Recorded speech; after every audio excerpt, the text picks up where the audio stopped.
अस्सलाम वालेकुम एवरीवन। आज हम पढ़ने जा रहे हैं क्वालिटी एंड क्वांटिटी मैनेजमेंट। अच्छा, सबसे इसका पहला पॉइंट है रिसर्च।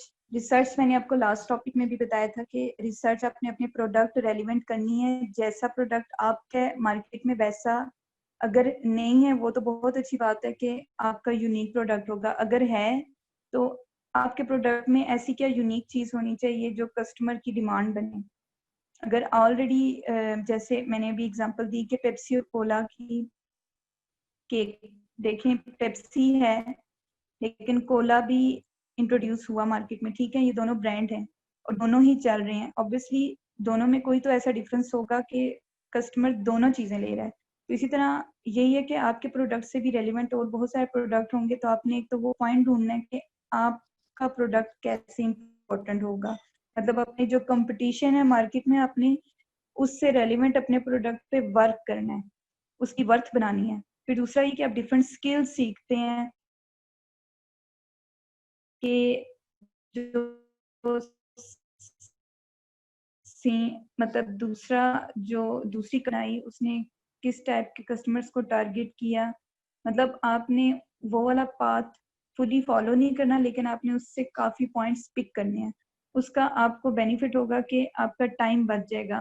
ऑब्वियसली उन्होंने पहले वो ब्रांड लॉन्च किया है, उन्होंने काफ़ी न्यू चीज़ें उस वक्त की होंगी, तो अब आप उनसे भी डिफरेंट पॉइंट सीखेंगे और अपने भी बीच में जो स्किल्स हैं वो यूटिलाइज करेंगे, तो आपकी अप्रोच टोटल ही न्यू हो जाएगी। तो ये रिसर्च का ये बेनिफिट है, आपने रिसर्च लाजमी करनी है कि उनकी पूरी वो कंपनी ओपन करें, उनकी वेबसाइट ओपन देखें वो कैसे कर रहे हैं, अपने प्रोजेक्ट कैसे मैनेज करें और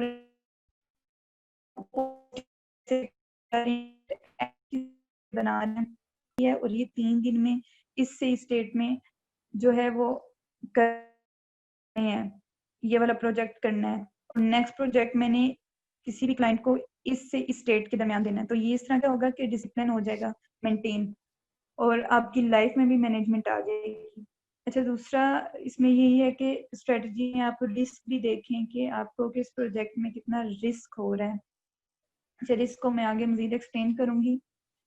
इसी तरह कॉस्ट भी आपने स्ट्रेटजी में इंक्लूड करनी है कि क्या कॉस्ट होनी चाहिए। अपनी वर्थ के मुताबिक करें, ना बहुत लो कॉस्ट करें ना बहुत हाई कॉस्ट करें।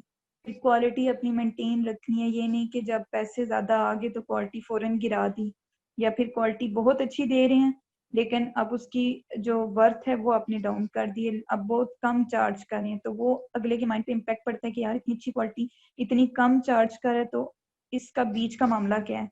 मतलब इंसान है ना, इंसान तो हर एंगल से सोचेगा। फिर आपका गोल आपको पता होना चाहिए स्ट्रेटजी में कि आपने किस टाइम पे क्या अचीव करना है, उसकी क्या कॉस्ट आएगी, वो कॉस्ट को आगे मजीद अपने मतलब किसी और काम के लिए पैसों को इस्तेमाल करना है या फिर मजीद उसी चीज को आगे लेके जाना है और इन्वेस्ट करना है उस पर। ठीक, ये होगी आपकी स्ट्रेटजी।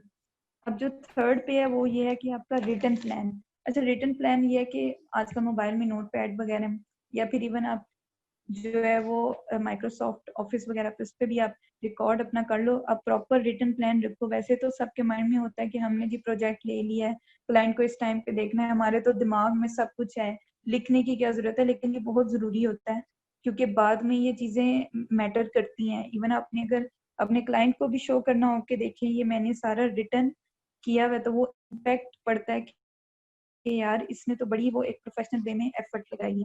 तो अब प्लान में ये कर लो, अपने बाकी चीजों को देना है और स्पेसिफिक उसके लिए क्या मतलब निकलेगा टाइम नहीं निकलेगा, उसको वो पूरा मैनेज करके उस प्लान में आपने लिख देना है। अगर आपने कहीं पे वेकेशंस पे भी जाना है या कुछ और भी डिफरेंट काम है तो आपको आइडिया होना चाहिए उस रिटर्न प्लान में कि इस टाइम के अंदर अंदर ये मेरा काम पूरा खत्म होगा या फिर आगे मैंने क्या काम मजीद इससे रिलेटेड करना है।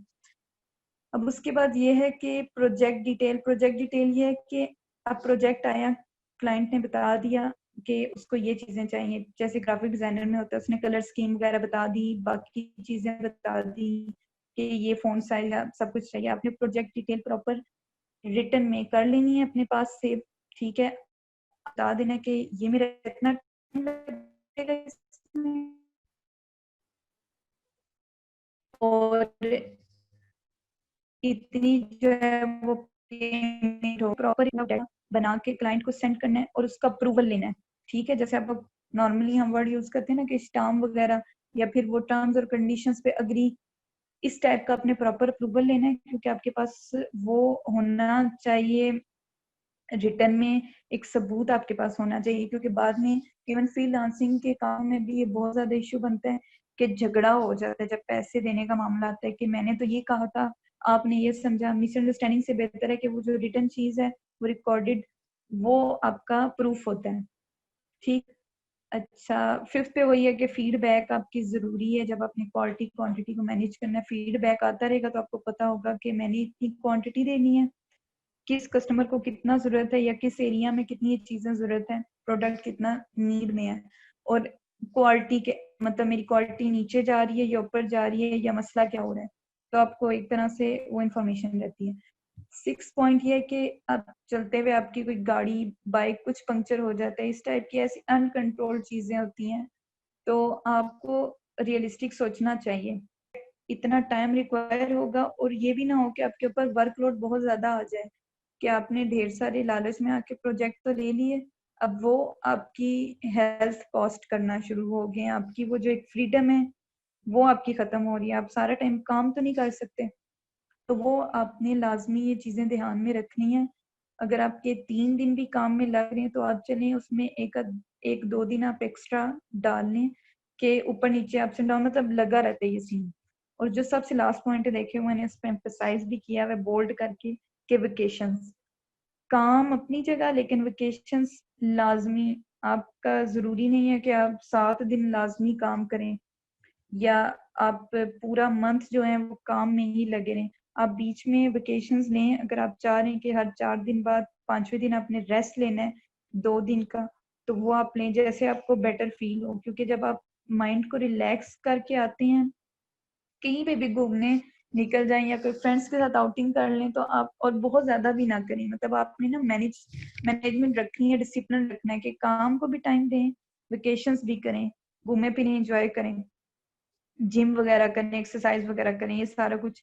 क्योंकि जब आपकी बॉडी और मेंटल हेल्थ वो बिल्कुल फिट होगी तो आप काम भी अच्छे से करेंगे। वरना ये इस टाइप का काम है ऑनलाइन के, आपको चिड़चिड़ापन होना शुरू हो जाता है।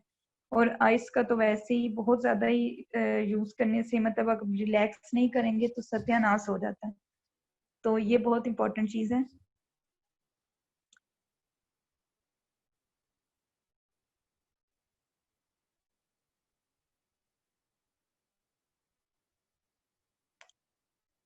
अच्छा तैयबा, आप अलाउ करो, आप मुझे स्क्रीन शेयरिंग।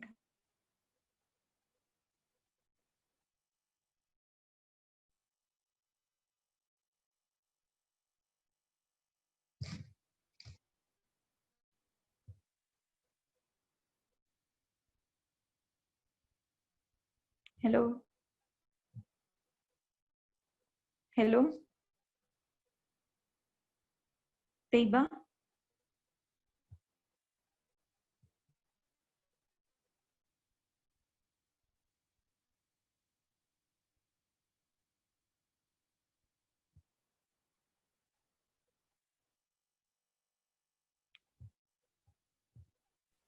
हाँ हाँ, कर दिए मैंने स्क्रीन शेयर, चेक करो जरा। ठीक है, अब हो गया। हाँ मैंने किया था, ऑप्शन चेक कर लो। अच्छा, प्रोजेक्ट सिलेक्शन के टाइम पे कौन से ऐसे पॉइंट्स हैं जो इम्पोर्टेंट है? जब आपने कोई भी प्रोजेक्ट सिलेक्ट करना है, आपकी स्किल से रिलेटेड जोन सा भी, अब जैसे मेरे से रिलेटेड आर्ट्स का होगा, या चले डिजिटल मार्केटिंग का होगा, ठीक है, आपका हो सकता है ग्राफिक डिजाइनिंग, या फिर वेबसाइट मेकिंग रिलेटेड कुछ भी। अब उसका फर्स्ट पॉइंट क्या है कि मिनिमम रिक्वायर्ड रेट।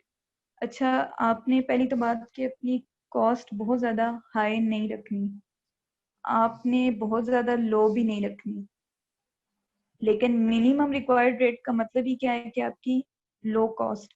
अब ये पॉइंट मुश्किल है किस सेंस में कि अब आपकी जो भी प्रोडक्ट है उसकी एक वर्थ है, आपने अपना वो कैलकुलेशन पूरी कर ली कि मैंने इतने टाइम का इतना चार्ज करना है, मेरी इलेक्ट्रिसिटी लग रही है, मेरा अपना टाइम लग रहा है, मेरी एफर्ट लग रही है, फिर मटेरियल कितना यूज हो रहा है, ठीक है, सारी वो आपने रेट बना लिया। अब अगर तो क्लाइंट इस चीज में निगोशिएशन करते हुए आ जाता है कि आपने अगर एक चीज 150 रुपए की बेचनी है, ठीक है, आपने उसका 200 रेट क्लाइंट को बताया और अगर वो मान जाता है उस पर, वो तो ठीक है, आपको उसमें प्रॉफिट होगा, रेवेन्यू जनरेट हो जाएगा। फर्ज करें कि बहुत ज्यादा इस टाइप की निगोशिएशन होती है कि नहीं मान रहा क्लाइंट के बारे में नहीं वो चीज आ रही, तो वो कम करेगा, कम करवाएगा रेट। लेकिन आपके पास दो रेट्स होने चाहिए, एक वो जिसमें आपको प्रॉफिट हो और एक मिनिमम रिक्वायर्ड रेट, मतलब जिसमें आपका लॉस भी नहीं हो रहा, प्रॉफिट भी नहीं हो रहा, जितना पैसा आपका लगा रहे मतलब लगना है उतना ही वापस आ रहा है, ये मिनिमम रिक्वायर्ड रेट है। अगर इससे भी नीचे का रेट लगेगा तो वो आपको नुकसान हो जाएगा। मतलब अगर आपने 50 रुपए की चीज खरीदी है तो वो आप 50 रुपए की ही बेच रहे हैं, ये वो रेट है। तो आपके माइंड में दो रेट होने चाहिए, पहले आपकी कोशिश होनी चाहिए कि प्रॉफिट वाला रेट पिक कर ले क्लाइंट, उस पर डील डन हो जाए, नहीं होती तो मिनिमम रिक्वायर्ड रेट, और उसके बाद भी अगर नहीं माना जाता तो आप बेशक बैक ऑफ कर जाए। अपने आप को लॉस देने और मजीद टाइम वेस्ट करने से बेहतर है कि आप दूसरा प्रोजेक्ट ढूंढें, दूसरा क्लाइंट ढूंढें। सेकंड पॉइंट क्या है कि मार्केट रेट।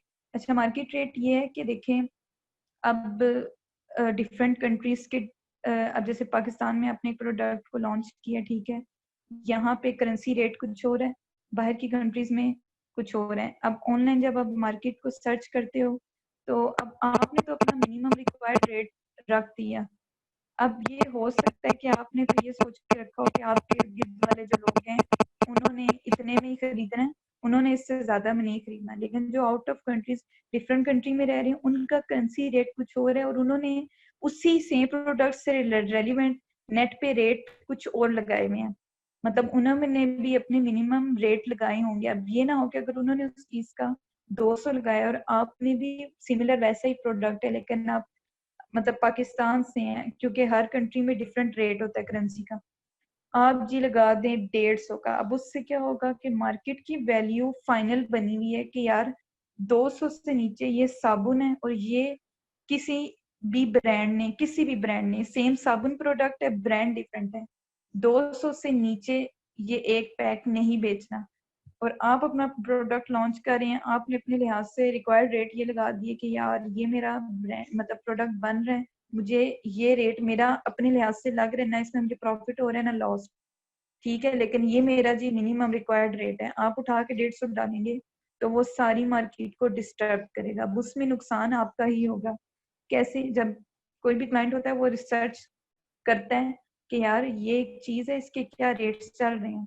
जब वो आपका लो रेट देखेगा ना, बेशक आपकी चीज बहुत आला है, उसकी मेंटेलिटी ये होगी कि यार बाकी भी तो ब्रांड है, वो जब इतना रेट लगाया, इस बंदे ने इतना लो लगाया है, तो जरूर इस ब्रांड में कोई गड़बड़ होगी, ये चीज चली जाती है आपके अगेंस्ट। तो जो मिनिमम रिक्वायर्ड रेट अपना जब कैलकुलेट करें, मार्केट रेट को सर्च करें और देखें कि वो बिल्कुल इक्वल हो। ये एक फॉर्मूला ध्यान में रखने के, market rate is equal to minimum required rate, ठीक है। ये दो डिफरेंट चीजें हैं लेकिन इसको आपने आपस में कनेक्ट लाजमी करना है, वरना नुकसान होगा। और ये तो बहुत ही अच्छी बात है कि आपका जो मिनिमम रिक्वायर्ड रेट है उससे हाई रेट हो जाए। अगर आप 150 पे बेच रहे हैं, मार्केट रेट ही 250 चल रहा है, तो आपका बेनिफिट क्या हो जाएगा कि आप भी 250 लगाओगे, 100 रुपए आपके पास एक्स्ट्रा आ जाएगा। तो ये एक बहुत मतलब एक अच्छा पॉइंट है इसमें, प्रोजेक्ट सिलेक्शन के पॉइंट्स में। थर्ड पॉइंट क्या है कि सेल्फ असेसमेंट अपनी करें कि आपको कितना, ये तो आपको पता होना चाहिए प्रोजेक्ट सिलेक्ट करते हुए कितना टाइम लगेगा, क्या चीजें रिक्वायर होंगी। वही बात है कि अपनी डिटेल में आप लिख लें, सारा कुछ डाटा अपने पास रिकॉर्डेड रखें। डाटा पे बार बार एम्फसाइज करने का मकसद ये है कि मेजोरिटी ऑफ पीपल वो नहीं करते ऐसा काम, वो बस कह लें कि कोई भी चीज रिकॉर्ड नहीं रखते और प्रोजेक्ट पे प्रोजेक्ट किए जाते हैं। तो ये एक प्रोफेशनल अप्रोच नहीं होती, क्योंकि जब भी कोई टाइम ऐसा आता है, बुरा वक्त पड़ जाता है, तो आपके पास हर चीज का प्रूफ होता है।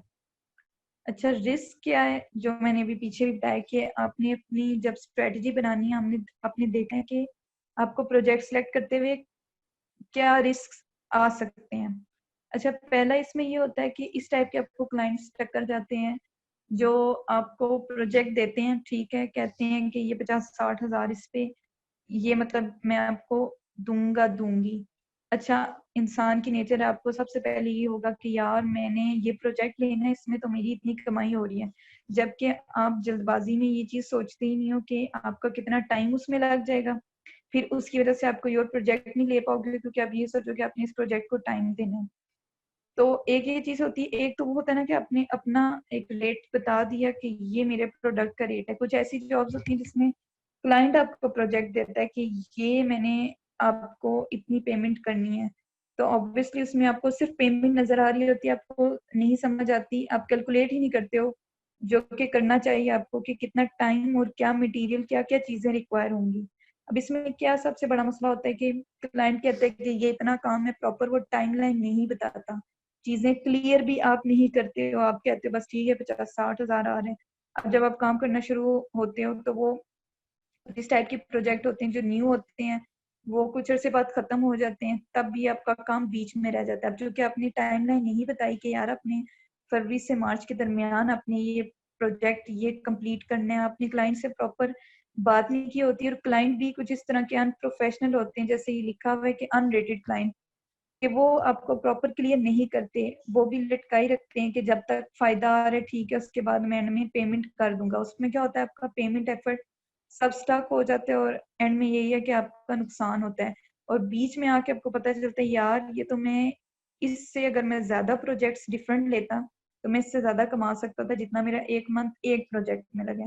तो इस टाइप के जो रिस्क आप लेते हो वो आपको देखना चाहिए कि आप प्रोजेक्ट ऐसे लो जिसमें रिस्क कम हो। अब इसमें रिस्क ज्यादा होता है क्योंकि इसमें पैसा भी ज्यादा होता है। जब आप थोड़े से कम पैसे वाले लेकिन ज्यादा प्रोजेक्ट लोगे, मेरे ख्याल से वो ज्यादा वर्थ वाली चीज होती है, उसमें रिस्क भी कम होता है। अब बड़े रिस्क तब लो जब आप इतना मतलब आप बिगिनर हो तो आप छोटी चीज से स्टार्ट करो। अब बड़ा रिस्क तभी लो जब आप बहुत प्रोफेशनल हो चुके हो, आपको लोगों की जजमेंट है और अच्छा आपको पता है एक्सक्यूज मी, कि आप ये कर पाओगे। जी, आपके 5 मिनट्स रहते हैं, इसके बाद आपका सेशन 2 स्टार्ट करना है। करना है। ठीक है। अच्छा, एक और चीज बड़ी इंपॉर्टेंट थी सर्टिफिकेट से रिलेटेड, जो डिफरेंट सर्टिफिकेशंस होती हैं, आपने अपना जो है वो एक टाइम प्लान भी बना लेना है कि आपने एक साल में कितनी सर्टिफिकेशंस वगैरह लेनी है। अब ये क्या है कि जो डिफरेंट स्किल्स हैं, जैसे अब आप लोग कोर्स अभी ये डिजिटल मार्केटिंग का ले रहे हैं, बहुत सारे और भी कोर्सेज ऑफर हो रहे हैं, तो अपने जो स्किल्स से रेलिवेंट है ना, अपना जो करियर से रेलिवेंट जितनी भी स्किल्स हैं आपको पता है कि यूटिलाइज होनी है और आपको ये चाहिए, वो आप डिफरेंट कोर्सेज लेते रहें। ये ना सोचें कि आपने एक डिजिटल मार्केटिंग का ये अब एक कोर्स कर लिया तो आपने इसका एडवांस लेवल नहीं करना या अपने और टूल्स वगैरह नहीं सीखने। वो सर्टिफिकेट्स बहुत ज्यादा इंपॉर्टेंट होते हैं। वो ऐसे कि जब आप किसी भी क्लाइंट का कोई या कोई जॉब भी लेते हैं तो वहां पे जब आप शो करते हैं, साथ आपकी स्किल्स भी होती हैं, तो वो चीज बेनिफिट हो जाती है। आप मतलब लेवल 1 पे नहीं रहते, आप लेवल 10 तक पहुंच जाते हैं। अब डिफरेंट ये है कि वेबसाइट्स होती हैं जहाँ पे कोर्सेज ऑफर हो रहे होते हैं। सबसे जो बेस्ट सर्टिफिकेट आजकल माना जाता है वो गूगल के सर्टिफिकेट्स हैं। गूगल पे अगर आप सर्च करेंगे तो बहुत सारे ऐसे कोर्सेज हैं, जैसे एडवर्ड्स का case, Google AdWords, Google AdSense और डिफरेंट फोटोशॉप के भी और भी बहुत सारी स्किल्स हैं, वो आप लोग ज्वाइन करें और उसके सर्टिफिकेट लाजमी लें। वो प्रॉपर मेंशन होता है कि गूगल का सर्टिफिकेट है। जब आप कोई ऑनलाइन काम करते हैं ना तो वो उस सर्टिफिकेट की वैल्यू बाकियों की निस्बत बहुत ज्यादा होती है, लेकिन इसका ये मतलब नहीं है कि आप बाकी सर्टिफिकेट्स ना लें, आप अपनी स्किल्स को साथ साथ जो है वो पॉलिश करते रहें। और टाइम प्लान का यही है कि आपको खुद आइडिया होना चाहिए अपने एक साल में कौन से स्किल्स और टेस्ट वगैरह देने हैं और सर्टिफिकेशंस लेनी है और उसको यूटिलाइज भी करना है। ये नहीं कि वो जो है करके कोर्स और उसको फिर साइड पे आप रख दें, साथ साथ करते रहें। अगर आपको लगता है कि आप एक साल में एक ही कर सकते हैं तो बेशक आप एक करें, लेकिन करें जरूर। अच्छा, रिकॉर्डिंग ऑफ कर दो,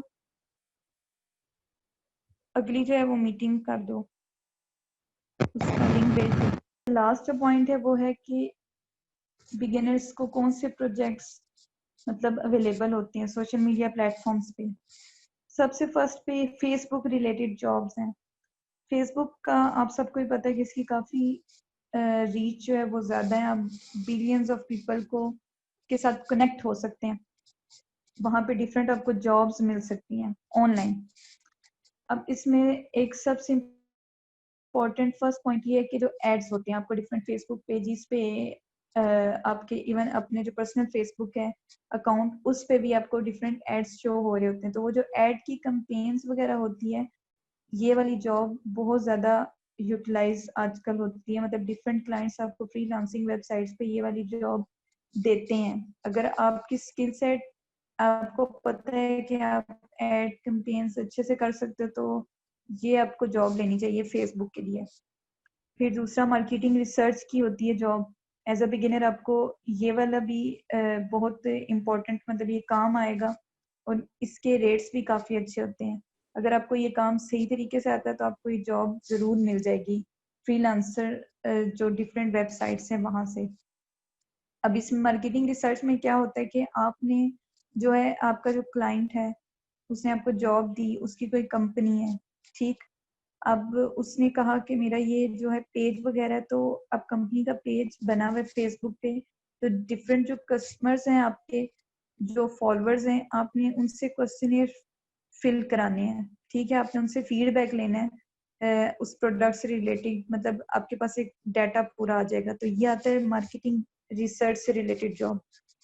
थर्ड पे क्या है, ब्रांड लॉयल्टी। ब्रांड लॉयल्टी ये है कि आपके जो पेजेस हैं फेसबुक पे कंपनीज के डिफरेंट या इवन आपका भी प्रोडक्ट का पेज है, तो जो कस्टमर्स होते हैं उनको कंपनी के साथ कनेक्ट करवाना।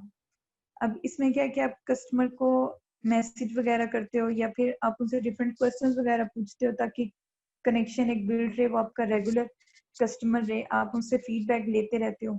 मार्केटिंग रिसर्च तो डिफरेंट चीज है, ब्रांड लॉयल्टी डिफरेंट है कि आपकी कंपनी के वो क्लाइंट मतलब वो पोटेंशियल क्लाइंट हैं और वो कस्टमर ऑलरेडी इंगेज हुए हुए हैं, लेकिन उनको रेगुलर कस्टमर आपने बनाना है। मतलब एक बार तो उन्होंने प्रोडक्ट आपसे ले लिया, उसके बाद आपने उनके साथ कनेक्टेड रहना है। उनके जो डिफरेंट क्वेश्चंस हैं या प्रॉब्लम्स हैं या उनसे आपने पूछना है कि मजीद हम ब्रांड को कैसे बेटर कर सकते हैं, या डिफरेंट जो समर कलेक्शन विंटर कलेक्शन इस टाइप की ऑफर्स। इससे क्या होगा कि आपका वो रेगुलर कस्टमर रहेगा, आपके साथ कनेक्टेड रहेगा। ये वाली जॉब बहुत ज्यादा ऑफर होती है। और फोर्थ पे क्या है, इंगेजमेंट की जॉब। ये है कि आप कंपनी पेज से कस्टमर के साथ चैट करते हैं। जैसे वो चैट बॉक्स साथ बना रहा होता है ना कि ये डिफरेंट नेम्स होते हैं कि ऑनलाइन है, आप इनसे कंपनी के पेज पे आप जाते हो तो आप इनसे क्वेश्चन पूछ सकते हो अगर आप एज अ कस्टमर जा रहे हो इस ब्रांड वगैरह से रिलेटेड।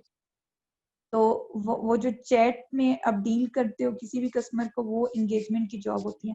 अभी तीनों तो सेम लग रही होगी लेकिन ये तीनों डिफरेंट है। मार्केटिंग रिसर्च में आप क्वेश्चनियर फिल कराते हो, फीडबैक आप लेते हो उससे कस्टमर से कि इस प्रोडक्ट से रिलेटेड आपके पास एक डाटा आ जाए। ब्रांड लॉयल्टी है कि आपका ऑलरेडी कस्टमर बना हुआ होता है लेकिन उसको आपने अपने साथ कनेक्शन में रखना है, उसको रेगुलर कस्टमर बनाना है। और इंगेजमेंट क्या है कि कोई भी मतलब बंदा है वो आपके पेज पे आ रहा है तो आपने उसको चैट बॉक्स जो होती है उससे लिंक होके आपने अपनी कंपनी से रिलेटेड जो है वो इंफॉर्मेशन देनी है। बेशक वो क्लाइंट बने कस्टमर बने या ना बने, लेकिन आपने वो इंफॉर्मेशन प्रोवाइड करनी होती है, आपने उसको इंगेज करना होता है कस्टमर को। सेकंड पे क्या है कि इंस्टाग्राम रिलेटेड कौन सी जॉब्स होती हैं। अब आप जो इंस्टाग्राम है आपका वो इतना पॉपुलर नहीं है एज कम्पेयर टू फेसबुक और उसकी रीच भी इतनी ज्यादा नहीं है, लेकिन ये भी बहुत ज्यादा यूज होता है क्योंकि यहाँ पे सेलिब्रिटीज और डिफरेंट इन्फ्लुएंसर्स होते हैं। अब इसका बेनिफिट क्या होता है कि आपके पास कोई जॉब आई है या कोई आपका अपना ही प्रोडक्ट है तो आपने इन्फ्लुएंसर और सेलिब्रिटी इनकी बहुत ज्यादा फैन फॉलोइंग होती है, आपने उनके साथ कोलैब करना है कि अगर आपका प्रोडक्ट है वो सेलिब्रिटी अपने पेज पे उस पे कोई छोटी सी वीडियो बना दे, अपना रिव्यू दे दे, मतलब अपने जितने भी फैंस हैं उसके जो लॉयल फैंस हैं उस सेलिब्रिटी के, वो आपके पोटेंशियल क्लाइंट्स बन जाते हैं। वो वही प्रोडक्ट जो है काफी चांसेस होते हैं कि वो खरीदेंगे। तो ये इसका यूजेज है। और दूसरा ये कि नॉर्मल अगर आप कोई सेलिब्रिटी हायर करते हो अपने प्रोडक्ट की लॉन्च के लिए, वो बहुत ज़्यादा एक्सपेंसिव मतलब उनके होते हैं रेट्स के, या एड वगैरह भी बनवाते हो। लेकिन इंस्टाग्राम पे आपको कॉस्ट बहुत कम पड़ती है, बहुत लो कॉस्ट में जो है वो आपको सेलिब्रिटी जो है वो आपका प्रोडक्ट का एडवर्टाइजिंग कर देता है। तो ये इसका बहुत बेनिफिट होता है, और इसकी भी रीच काफ़ी ज़्यादा है इंस्टाग्राम की। इधर भी ये वाली जॉब बहुत ज़्यादा यूटिलाइज होती है। थर्ड पे है यूट्यूब रिलेटेड जॉब्स जो हैं वो आप जो एड्स वहाँ पे रन हो रहे होते हैं, आप डिफरेंट वीडियोस में आप लोगों ने नोटिस किया होगा कि बीच में ऐड आ रहे होते हैं, तो वो उन्होंने पे किया होता है उस ऐड के लिए। तो अगर आपको ऐड बनाने आते हैं या फिर ऑलरेडी ऐड बना हुआ आपको क्लाइंट ने दे दिया है और उधर आपने रन करवाने हैं, तो आपको पता है कि वो क्या टाइमलाइन होनी चाहिए, कब और कितने मंथ्स के लिए या कितने वीक्स के लिए आपने वो एड्स की वहाँ पे पेमेंट करके रनिंग करवानी है। तो वो ये जॉब जो है वो यूट्यूब से रेलिवेंट, अगर आपका स्किल सेट है तो आप ये जॉब लाजमी जो है वो लें। अच्छा, ट्विटर जो है वो भी बहुत ज़्यादा यूटिलाइज होता है, लेकिन यूट्यूब, इंस्टाग्राम और फेसबुक की निस्बत कम मतलब जॉब से रेलिवेंट यूज होता है जितनी भी फ्रीलांसिंग की वेबसाइट्स में है। ट्विटर का मकसद ये होता है कि हाइप क्रिएट करना। अब आपको भी पता है कि ट्विटर पे जितने भी ट्वीट्स होते हैं वो मोस्टली सेलिब्रिटीज और पॉलिटिशियंस, पॉलिटिक्स से रिलेटेड होते हैं और आजकल एजुकेशन से रेलिवेंट। तो इवन अपने अपने ब्रांड की भी कोई अपने मोटो वगैरह रखा हुआ, या कोई आपकी कह लें कि किसी वजह से कोई उसका मकसद है उस ब्रांड का, कोई आपने स्पेसिफिक एक कोटेशन मतलब कोट की हुई है और आपने उसका ट्रेंड बनवाना है, तो आप ट्विटर को यूज कर सकते हैं। और उसके बाद फिर यही होगा जैसे जैसे इसका डिफरेंट ब्रांड्स हैं, जैसे जस्ट डू इट है, ठीक है, तो उन्होंने उससे रेलिवेंट डिफरेंट ट्वीट्स कर दिए, उसका ट्रेंड बना दिया और साथ उनका ब्रांड भी लॉन्च हो जाएगा, मतलब लॉन्च तो नहीं, प्रमोट हो जाएगा। तो ट्विटर का ये एक जॉब हो सकती है और होती भी है, लोग करते भी हैं। तो ये सारी जॉब्स हैं जो एज अ बिगिनर आपने लेनी है। आपने बहुत शुरू में ही हाई फाई टाइप चीज़ों पे छलांगी नहीं मारनी, क्योंकि वो जब आप बहुत प्रोफेशनल मतलब उस फील्ड में आ जाते हो, प्रॉपर स्किल सेट पॉलिश हो जाते हैं, तो तब उस टाइप की जॉब्स करने का भी फायदा होता है। वरना शुरू में ही गड़बड़ होती है और वो प्रोजेक्ट आपके हाथ से भी चला जाता है और आपकी जो है वो एफर्ट भी वेस्ट हो जाती है। तो आज के लिए इतना ही काफ़ी है।